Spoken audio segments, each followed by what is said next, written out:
Jdeme se mrknout na ten pokus, jak to teda funguje. Mám tady připravenou vodu, potravinářský barvivo, vybrala jsem fialovou, ať je to trošku jedovatý.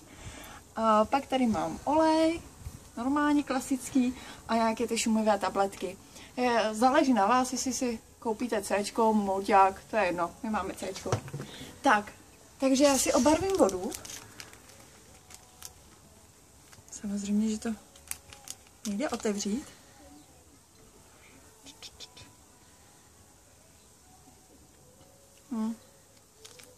Tak, trošku to zamíchám.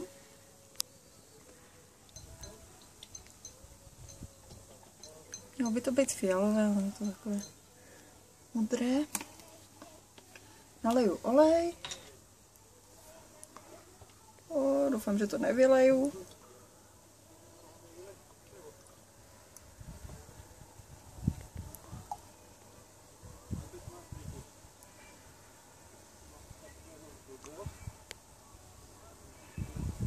Ono se to pěkně rozloží takhle na ty dvě složky. Tak. To asi stačí, ne?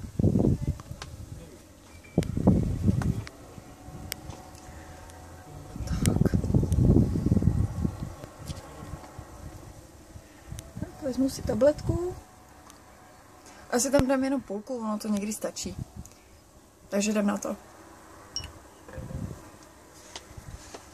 Aha, nechci se jít.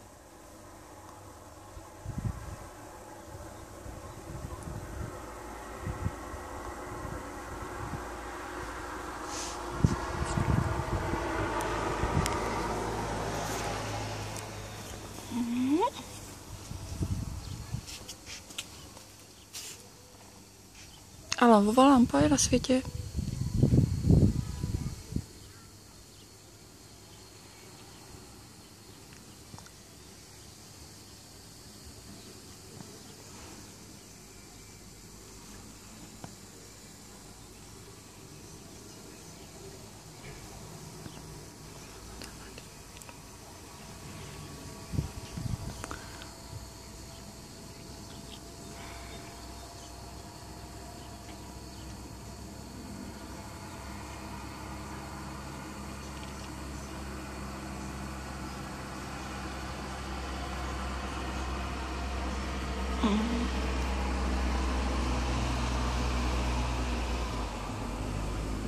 Takže asi je hotovo. Podkašláváme.